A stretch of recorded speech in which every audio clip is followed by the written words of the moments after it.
If anyone even thinks about touching her, they're finished. The words lingered in my mind long before I saw him, long before the chandelier light fractured against the marble floors and the sound of champagne glasses clinking filled the cavernous hall of the Grandview Hotel.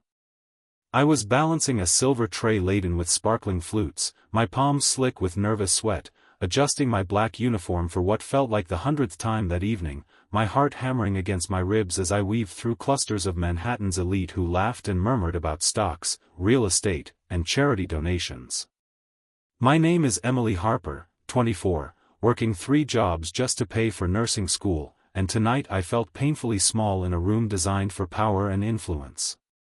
The hum of conversation dimmed as I caught a flicker of movement out of the corner of my eye, 2 men stepping away from their group toward the terrace, their posture taut, eyes sharp, like predators assessing territory.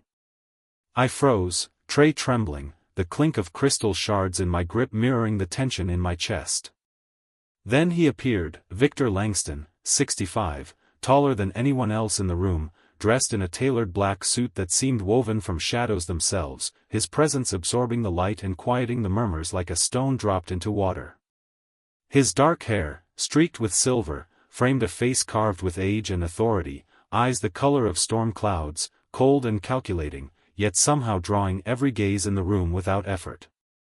He moved with deliberate, controlled steps, and I could feel the weight of the room shifting toward him, a current I could neither resist nor ignore. A man from the crowd tried to brush past me, too close, his hand grazing my arm, and Victor's head snapped, eyes locking on him with a predatory precision that froze the man mid-step. "Touch her again, and you're dead," the words cut through the ambient music and polite chatter, and the effect was immediate. The man recoiled, retreating, while my chest heaved, heart racing not from fear but from the sheer, undeniable force of authority in the room. I swallowed, trying to keep my hands steady on the tray, but they shook anyway, the polished flutes threatening to tip with every subtle tremor. Victor approached, and the space between us seemed to compress, the air thick with tension, his gaze sweeping over me in a way that made every nerve in my body aware of its own fragility. I could feel the collective anticipation of the room, everyone holding their breath, as he reached out, not touching, but a hand raised in measured caution, a subtle yet absolute claim. My pulse fluttered, adrenaline sharpening my senses, the scent of his cologne, faintly sandalwood with a hint of something darker, the subtle hum of his voice beneath the threat, each measured word bending reality around him. I wanted to avert my eyes, to step back, but my body refused, rooted in place by the gravity of his stare. He scanned the room again, ensuring no one else dared challenge him, and with a slow, deliberate nod, he signaled control without violence, a masterful display of power that left everyone, including me, suspended in awe. In that moment, I realized the world I thought I understood, the world of etiquette, charity, and polite conversation, was fragile, bending to the will of a man who didn't just command respect but redefined it.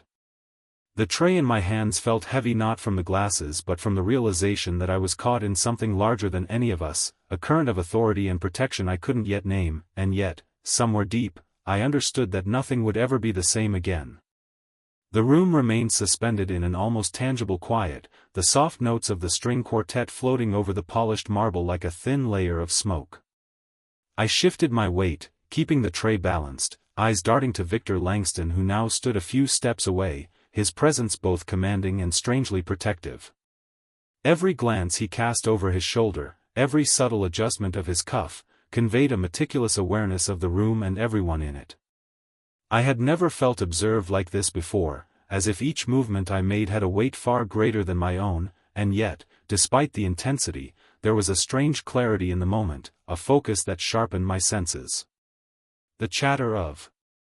the guests became a distant hum, a background to the rhythm of my heartbeat, echoing the unspoken tension that seemed to pulse through the hall. I could feel the subtle shift in the air as he moved closer, the way the polished floors reflected the cadence of his steps, precise, deliberate, almost ritualistic.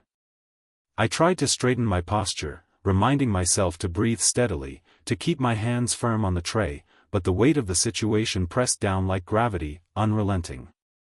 Victor paused just short of the terrace door, scanning the guests with a discerning eye, assessing, calculating, always in control. I noticed how his shoulders relaxed slightly, a micro-movement that suggested satisfaction, perhaps approval, in the way I managed to keep composure under the scrutiny of his gaze.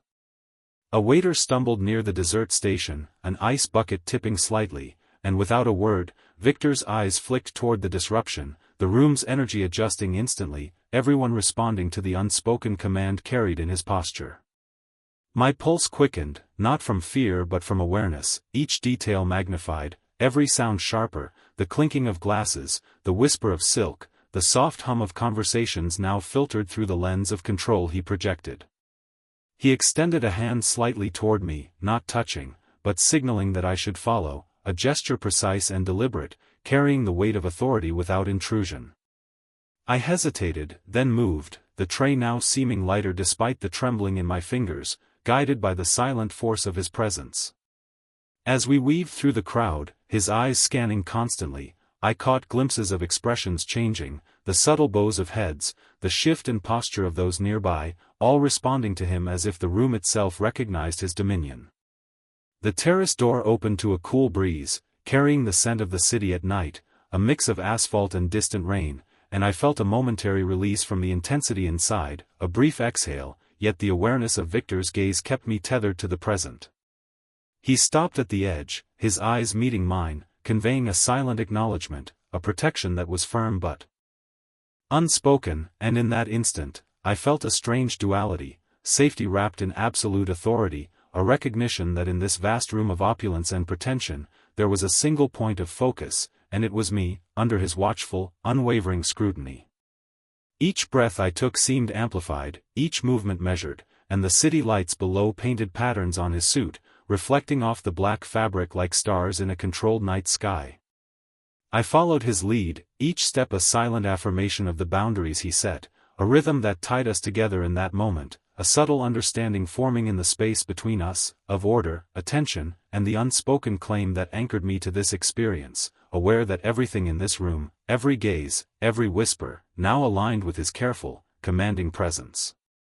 Victor guided me across the terrace, the city lights flickering beneath us like distant constellations, casting long shadows over the polished marble floor and the gold-trimmed railings. I could feel the wind picking up slightly, carrying the faint scent of the Hudson River, mingling with the crisp air inside the hall below. He moved with a precision that made the world seem smaller, every step calculated, every gesture deliberate, and I could not help but follow, drawn by the rhythm of authority that seemed to define the space around him. Guests paused at the doors, curious glances shot our way, but none dared interrupt, their movements subdued by the presence of a man who commanded attention without raising his voice. I kept my hands close to my sides, feeling the residual warmth of the tray still in my grip, my mind racing with thoughts I could not fully organize. Victor stopped at the edge of the terrace, leaning slightly on the railing, his eyes scanning the skyline as if reading the city for threats and opportunities, a silent sentinel whose awareness spanned every block, every alley, every light flickering in the distance. I dared a glance at him, noting the subtle lines etched into his face, the silver streaks in his hair, the calm in his expression that belied the intensity of his focus. There was a rhythm to his presence, a pulse I could feel even from a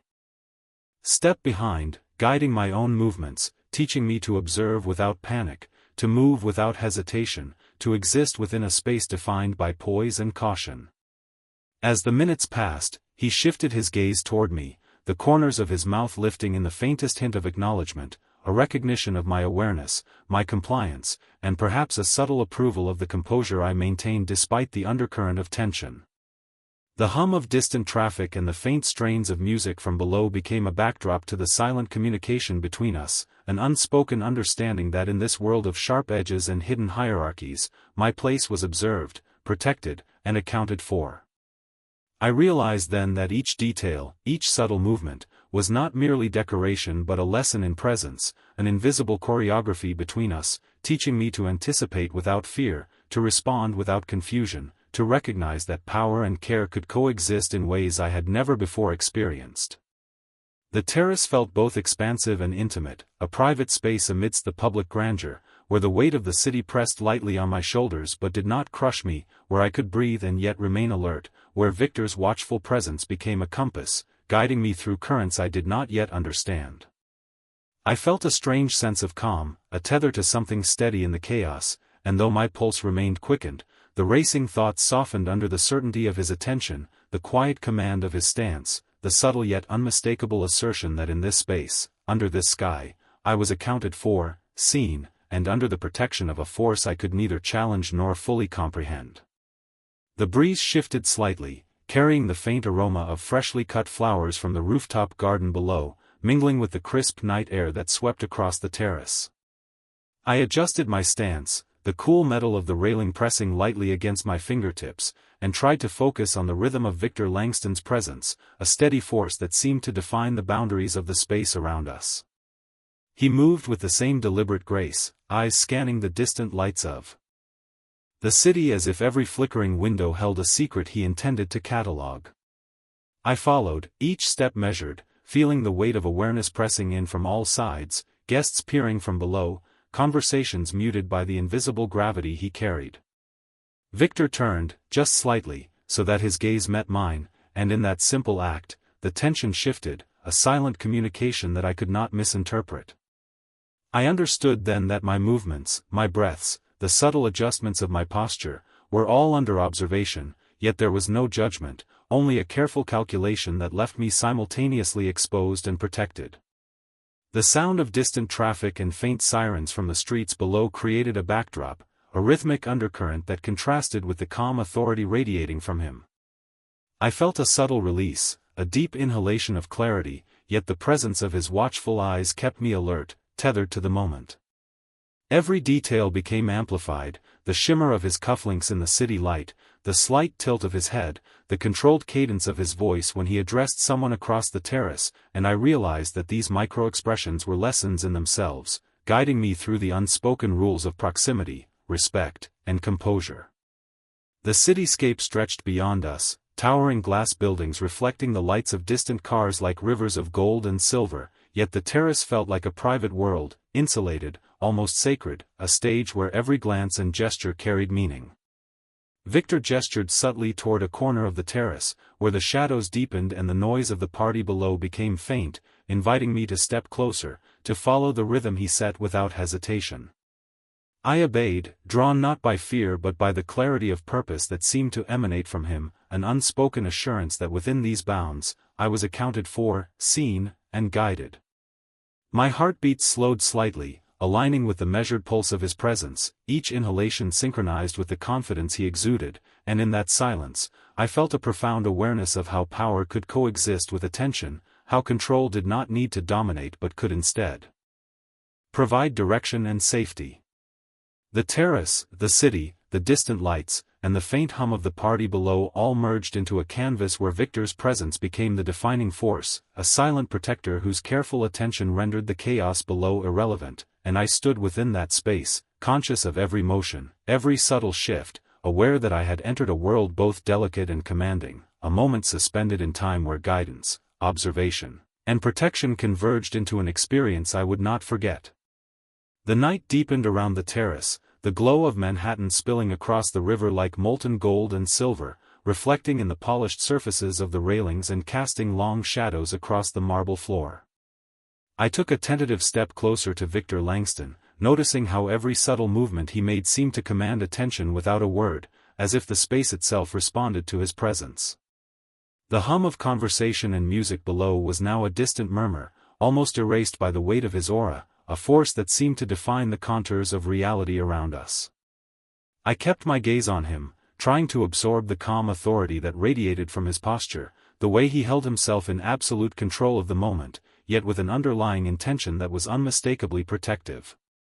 The air carried a faint chill, brushing against my skin, and I realized how acutely aware I had become of every sound, every shifting light, every whispered movement.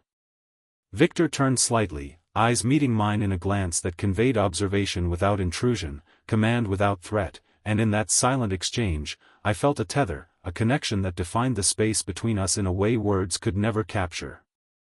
My heart still raced, but now with a rhythm that matched the deliberate cadence of his presence, a synchronized pulse that seemed to slow time itself, allowing me to notice the smallest details, the subtle shift in the breeze, the glint of light on his cuff, the measured pace of his steps as he moved to stand closer. I realized I was learning, almost unconsciously, the ways in which presence could be wielded without dominance, the nuances of power that offered guidance and safety simultaneously. A soft murmur of wind swept across the terrace, lifting stray strands of hair from my face, and I felt a sense of awareness deepen, as if each detail of the scene, Victor's stance, the cityscape, the distant hum of life below, was part of an intricate choreography in which I was now an active participant. The corners of his mouth lifted slightly, an acknowledgement that went unnoticed by anyone else but resonated completely with me, a quiet affirmation that my understanding of this space, my alignment with the flow of authority he established, had been observed and accepted. The terrace, once intimidating in its expanse, now felt contained, a private world defined by the interaction of vigilance and attention, by the subtle negotiation of space and intent that I had not yet fully grasped but instinctively followed. I moved a step closer, still maintaining the balance of composure I had learned from the hours of observation, and for the first time, I felt a sense of stability, a measured calm that was reinforced by his unwavering gaze, a signal that even amidst the city lights, the rooftop breeze, and the distant murmurs of the gala below, I was accounted for, guided, and held within the invisible but unmistakable boundaries of his watchful presence. Each inhalation seemed deliberate, each heartbeat a reminder that this space was defined by awareness, control, and the unspoken promise of protection, and I realized that in following his lead, in synchronizing with the rhythm of his attention, I had stepped into a world where observation, power, and care coexisted in perfect, delicate balance. The night air settled around us with a quiet clarity, the distant city lights sparkling like 1,000 tiny beacons while the hum of the gala below became a muted rhythm, a reminder of the world outside this terrace that seemed to exist on its own plane. I shifted slightly, feeling the cool breeze against my skin, the faint scent of flowers from the rooftop garden mingling with the crispness of the evening, and I noticed Victor Langston's eyes scanning the horizon, sharp and deliberate, as if the entire city were a chessboard and he was calculating every move within it. His posture remained commanding, yet there was an underlying attentiveness that suggested he observed not only the space but also me, monitoring every small gesture, every nuanced reaction, ensuring my safety without speaking a word. I adjusted my stance, keeping my hands loosely at my sides, aware of the subtle ways in which his presence influenced my movements, each step measured, each breath synchronized in a rhythm that felt both natural and compelled by the gravity of his attention. The soft rustle of leaves from the terrace planters and the occasional clink of glassware from the party below punctuated the silence, grounding me in the details that Victor seemed to notice instinctively, the micro-cues of the environment that most people overlooked entirely. He moved closer, just a step, not imposing but guiding, and I felt the unspoken reassurance in that proximity, a sense of alignment with a force that balanced authority and protection seamlessly. I could sense the shift in the energy around us, the subtle adjustments of those nearby, responding unconsciously to the presence he projected, the way the terrace itself seemed to bend to the rhythm of his awareness. My mind raced with the implications, with the realization that every choice I made within this space mattered, that my awareness was now tuned to the cadence of someone whose experience dictated precision, discretion, and unyielding vigilance. Victor tilted his head slightly, a micro-expression of acknowledgement, and in that gesture, I found a strange comfort, a quiet signal that I was understood, that my presence mattered within the parameters he defined, and that the cityscape, the terrace, and the distant murmurs of the gala were now a backdrop to an interaction that transcended ordinary observation. I inhaled deeply, letting the cool night air fill my lungs, feeling the subtle charge of attention and care surrounding me, a tether of presence that made the vast expanse of the terrace feel intimate, contained, and remarkably ordered. The stars above flickered faintly, their light mingling with the glow from the skyline, and I realized that in this moment, I was not just moving through space, I was moving in synchrony with someone who commanded it with a quiet certainty, a presence that was at once protective, instructive, and inescapably compelling, guiding me through the nuances of awareness, attention, and the unspoken rules of proximity and trust. The terrace felt quieter now, the city lights below twinkling like distant stars as if the world had slowed to accommodate the rhythm Victor Langston set. I moved cautiously, acutely aware of how every step I took seemed to register in his measured gaze, the way he followed my movements with subtle attention that was impossible to ignore. There was a precision in his presence, a stillness that commanded the space without force, a careful orchestration of observation and protection that made me feel both noticed and safe. The wind shifted again, carrying the faint scent of the rooftop garden and a whisper of the river beyond, and I realized how sharply attuned my senses had become, catching every nuance of sound, light, and motion as if filtered through the quiet gravity he emanated. Victor extended a hand slightly toward the railing, not touching me but creating a line of guidance that my instincts prompted me to follow, a silent cue that drew me closer into his orbit without the need for words. Each glance he cast over the cityscape, each subtle adjustment of his posture, carried lessons I could feel rather than comprehend, teaching me the balance between awareness and trust, presence and patience. I noticed the glint of light on his watch, the slight crease of his brow as he assessed the distant streets, and the way his shoulders relaxed just enough to communicate calm without diminishing authority. My breath caught in the cool night air as he shifted, his gaze briefly sweeping over the terrace, then returning to me, and in that silent acknowledgement I felt an unspoken affirmation, a reassurance that my movements, my posture, and my attention mattered within the space he defined.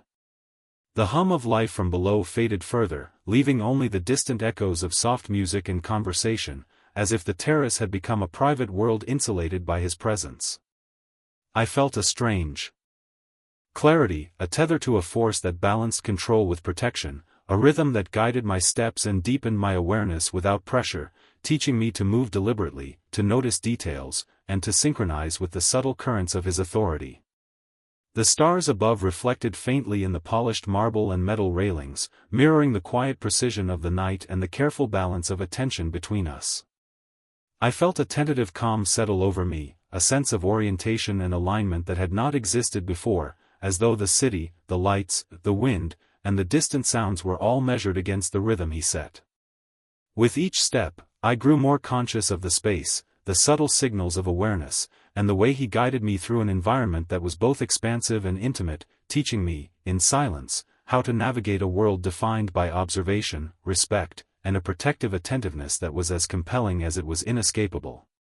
The city stretched below us like a tapestry of light and motion, each street and avenue a thread of life that flickered and shifted under the pulse of traffic and the glow of street lamps. I felt Victor Langston's presence behind me, steady and unwavering, and I became acutely aware of the way his attention carved the space around us, every movement I made noted and measured, every glance interpreted with subtle precision. The terrace felt suspended between worlds, the distant sounds of the gala fading into the background as if the night itself had folded to accommodate the rhythm he set. I moved slowly, deliberately, guided by the silent cues of his posture, the slight inclination of his head, the calm in his eyes that communicated direction without demand. A group of guests approached the terrace door, hesitating as their awareness of his presence altered their confidence, and I could sense the subtle tension in the air, the unspoken acknowledgement that the space was defined by someone whose authority was absolute yet unobtrusive.